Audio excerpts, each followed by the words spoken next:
আসসালামু আলাইকুম, বিসমিল্লাহির রহমানির রহিম। আমি খবর পেয়েছি উগান্ডা থেকে।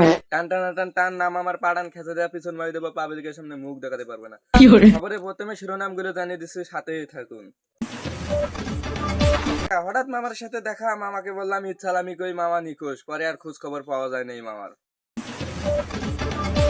এক অসহায় ছেলে রাস্তায় রাস্তায় ঘুরে বেড়ায়, কোনো সন্ধান পায় না, থাকার স্থান পায় না। আর এক যুবক আর একদিকে গান নিয়ে ব্যস্ত আছে, এতটাই ব্যস্ত যে ঈদ আসছে সামনে, ঈদকে ভুলে গিয়েছে। আমাদের এলাকায় মুরব্বী চাচারা কাম নিয়ে এতটাই ব্যস্ত হয়েছে যে ঈদ সামনে, ঈদকে ভুলে গিয়েছে। কাছে ঈদ এবার আমার হবার নয়। আমাদের এখানে মাহফিল হবে মসজিদে, শুনেই মুরব্বীরা তাঙ্কু কাটা শুরু করে দেয়। এতক্ষণ দেখছিলেন শিরোনামগুলো, এবার শুনুন বিস্তারিত।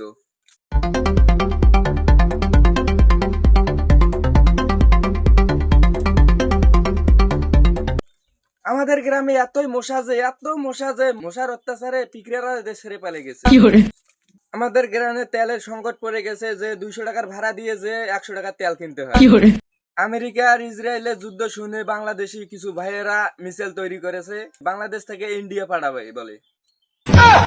ইন্ডিয়া পাঠে কোনো কাজ নাই, বর্তমান যুদ্ধ চলেছে ইরান আর আমেরিকার সাথে। তো আমার খবর শুনে কেউ মনে কিছু নিবেন না, কারণ আমি বিনোদনের জন্য খবরটি বানাইলাম। সাথেই থাকুন, ধন্যবাদ। ভিডিও এখান পর্যন্ত শেষ।